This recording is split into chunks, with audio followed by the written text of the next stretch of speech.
Hello, Miss Langdahl. It's Cara. The-Hoang. Cody. Chad. Nom. We're going to be discussing an essay concerning human understanding by John Locke. All right. So, to start off, John Locke utilizes his very uniform structure to explore all of the opinions. So he doesn't just have one idea; he has multiple, and he lists them in his book. I don't know. Okay, never mind. So one of the main concepts that John Locke talks about is innate ideas, like that you're born with knowledge. So what do you guys think about that? How does that relate to humans? Are we born with innate ideas? Are there only certain ideas that we're born with, or are there and others that we're not? Or didn't he also think that people we were born a clean slate? A clean slate, then, yes, a blank slate. Or a canvas, and then it gets painted as we go. Yeah, I think it's through exploration of one's own experiences. Mm-hmm. That's how when people gain and establish and build onto their own knowledge, even if there is an innate, principle of knowing of knowledge, they can still establish and build on with each experience. Yeah. Knowledge comes from experience. So he touches on that too in his essay about how there are things like taste and smell and touch that we are born with, but and everyone has those senses, but my sense of touch could be different than The-Hoang's sense of touch, or what I perceive as yellow could be different than what Nam perceives as yellow. Thank you. And so the idea that you have these things that we're all born with it, but they're not necessarily all the same. Not the moral principles are of reasoning to fully understand, for they are not simply engraved in our minds, and they aren't evident to everyone. So, Well, this was written in the Enlightenment period, so also referred to the neoclassical period. So the idea of from learning from your experiences and making your own opinion through your experiences, wasn't that a philosophy from Sophocles, right? Yes.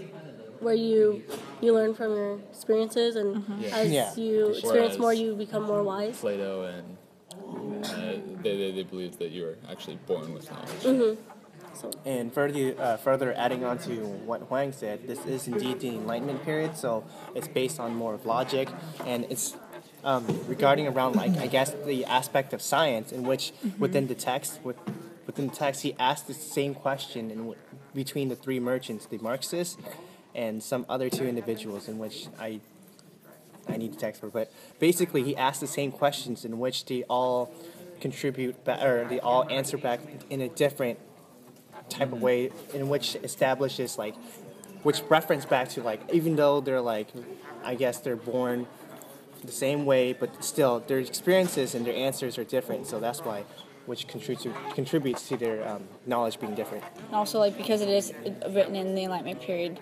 and with the science, the logic and the science and math, he uses math a lot throughout the essay to validate his opinions. When he says the three angles of a triangle being equal to two right ones, that pretty much say that if people haven't learned or measured the degree of three angles, they would be uncertain that if it will equal to two right angles. So everything takes experience to gain the knowledge that we all seek throughout life. Yeah, and the whole essay, it's very well thought out. It's very he obviously studied over a long period of time to create this piece of work. And I feel like that each sentence is very. The whole thing's extremely dense, and so each sentence has a lot of meaning behind it. There's nothing in there that's just filling, Yeah. And so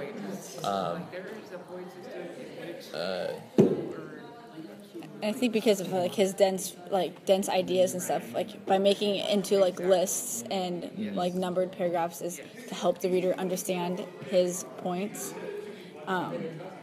because they are so like. Well, he made it. There was a time of being like really rational, and the your thoughts were very logic, and so he puts it in a form where that it's logic and that it's almost scientific, and that he's got these experiments and these ways that he's proved that it's right, and so I think he utilizes that concept to convince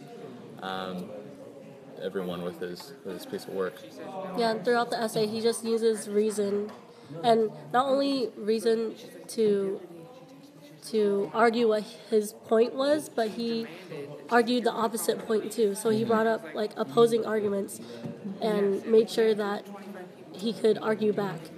And he also like had other scientists or stuff. He like referred to them, so he had actual facts and actual statements to. So going back to the idea of knowledge, what do you guys think that our real concept of knowledge is? So like if because I mean there's people that have that idea that that knowledge is based on just. So, like, knowledge is based on experiences that you've had, right? So, how can you really be sure that every time that you've done something, you've actually experienced, or like every time you go behind the door, or gone through a door, just 100% of the time that you've gone through that door, that same, like, my room has been there every time, right? Like, every time I go through my bedroom door, my room's been there 100% of the time. But who's to say that the next time I go in there, that it's not going to be there? You know, it's going to be something different. And I mean, that could be separating the sane people from the insane people, and how the insane people might not really be insane, but that they actually have just experienced that maybe 1% of the probability of it being different. Well, to go off of that, I guess that's not really, you can't really explain that because for me, you never experienced it. You don't know it, Yeah, right? there's no definite answer. So, and even if someone did experience But would that be a people possibility? Is the question. It could. We won't really know, but if someone does experience it and they actually say something, we might, like oppose what they're saying because it's different. But for me, I feel like everyone is born with a set of skills, and through your experiences, you develop more of it or strengthen them. Yeah. Or you find them. Yeah, you people aren't always born and know that they have a certain trait or skill. You know, they find it throughout life and throughout experiences. Yeah. What are your guys' thoughts on memory? You know, like the idea that every day behind you that you remember, like how do I explain this? So the idea that today could be the day that you actually started existing, and that your memory is just what has been placed in your mind. You know. Yeah. Oh, so you're saying okay. So I mean, like there's memory, like people that have, I don't want to say like diseases, but like illness or inabilities to remember things. Like I almost feel like people remember things that they want to remember. yeah, Like your memory is solely based upon you. Positive. Because It's always positive. Sometimes you have memories of stuff you don't want to remember. Yeah, like it's like events that happen that are like not necessarily important to you, but that have like impacted you. Yeah. Like even if they're good or bad, like sometimes you're forced, like your memory is like you're forced to remember even how terrible it is. I don't know. Is that like answering your question? No. So going back to the text and innate knowledge, what would you say are things that are innate that everyone is born with,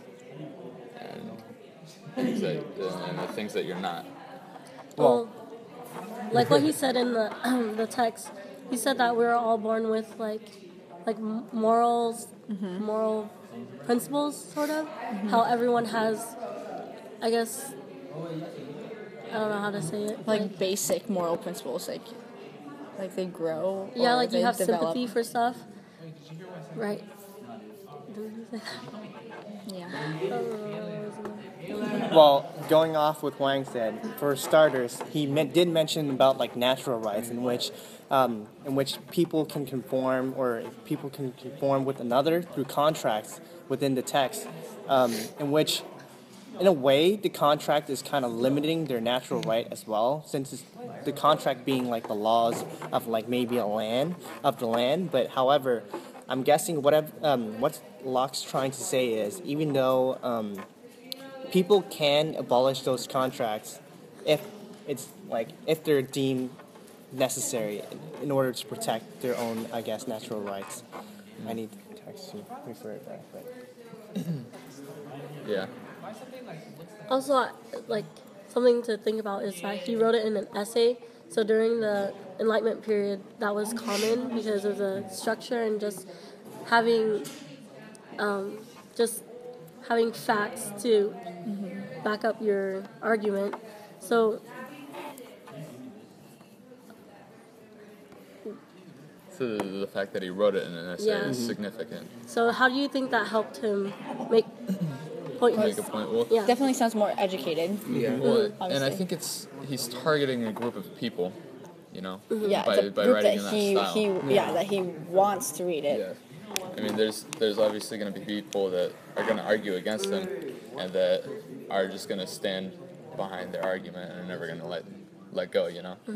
And so he's targeting a group of people that he knows are going to read it and actually consider what he wants to get across.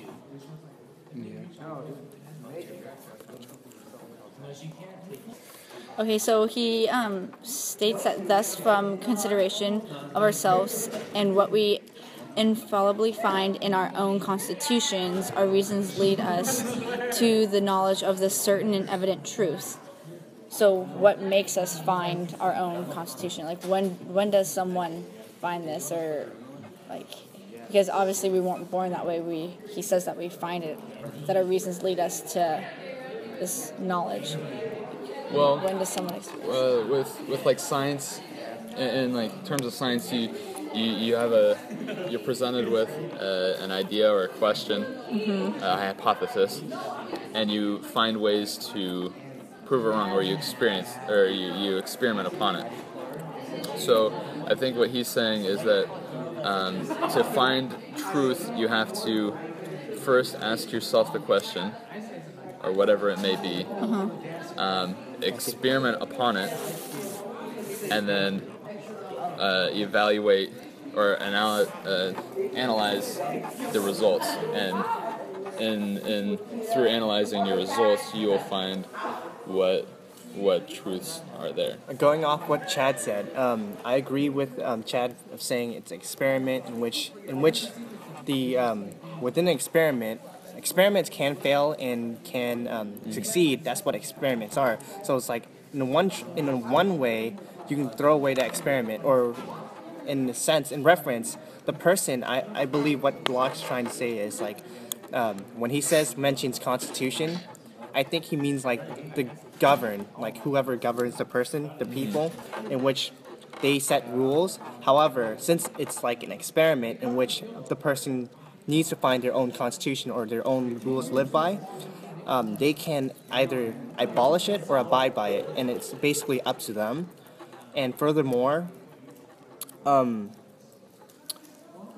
I believe that Locke is what's he trying to say is like the Constitution is there to protect their rights, but however, if the people sees the government not protecting their rights, then they're able to abolish it at any given time.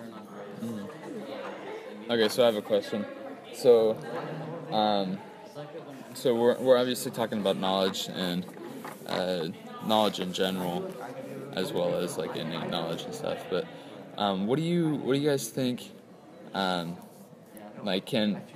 If I try to communicate with somebody else, will they ever fully understand what I'm trying to say to them? Like, will they know for themselves? Will they know what I'm trying to get them to know? Will they 100% understand that?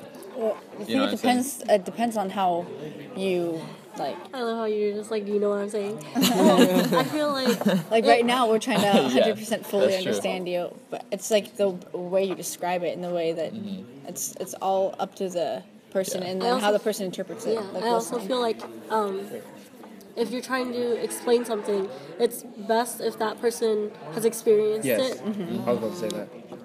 Like, because you can't just ask them. It's like asking someone a AP calculus problem when they haven't even, let's say they're in Algebra 1, they haven't even gone through that experience yet, and They don't have that knowledge. They don't have the knowledge of what you're trying to ask them. Yeah. So They if don't they, have the background. if they know the background of what you're asking, I think they can fully understand you instead of asking someone that doesn't know anything about the subject. But at the same time, I feel like they wouldn't fully understand you just because you go through different experiences and they go to different experiences. Just because you experience one thing the same doesn't mean your opinions are exactly the same. So I feel like It's kind of like the idea that like the color red that I see Yeah. is the color Yeah. red you see. I see. yeah, exactly. Because I could be born being told that this red is the color red, but really it's blue to you. But So, it's called red. assuming that John Locke probably took this idea into consideration, how do you think that relates to the style that he wrote in? That he most likely understood that not everyone was going to be able to understand, just because he had studied this for so long. He's trying to get this out there. Why do you think he wrote in the style that he did for everyone else? Yeah, well, throughout the whole essay, he has concrete examples to support his point and also to help people understand because they might relate to those examples better than what he's trying to say. So he uses other people's experiences, not his experiences. His, but also others too, Okay. to help people understand what he's Yeah, trying what he's to trying to say. I feel like he makes it extremely dense, so that when somebody reads it, it's how it's so that they can appreciate how long he actually studied, how long the amount of time that he actually put into it, the amount of knowledge that he has to communicate to somebody else. He's not putting simple sentences. He's putting a bunch of information in one sentence. Each sentence he writes. Yeah. Oh, okay. So he talks about primary and secondary qualities. So primary qualities are such as texture, number, size, shape, and motion resembles their causes, and ideas of secondary qualities do not resemble their causes, as is the case of color, sound, taste, and odor. So why do you think that he uses two different qualities? Well, you have two different. I mean, these are two different types of knowledge that we have, and two things that are perceived differently. So, like tangible things. I mean, the shape is going to be, similar to everyone because It's tangible. Yeah, it's tangible. It's how they really are. Whereas something figurative or like an idea or a feeling is going to be different. You know, it's not going to be. Everyone's feelings are going to be different and shaped differently by the experiences that they've had. Yeah, also with the tangible thing, I feel like he uses the tangible objects as like having definite shape, just like his essay. He has, a definite structure to it, so everyone can understand it, as in having just free-flowing sentences and like no structure. It doesn't give It's as really much. strict. Yeah. So Yes. it's to the point. It's really thorough. Yeah. That's a good word for it.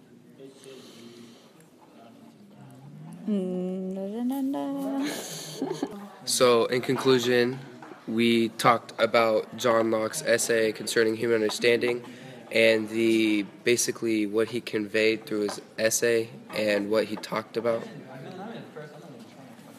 was influenced by the Enlightenment period. Yes. Because he used a lot of logic, reasoning, science, math. We reviewed the structures he used in his writing to help or to support his ideas.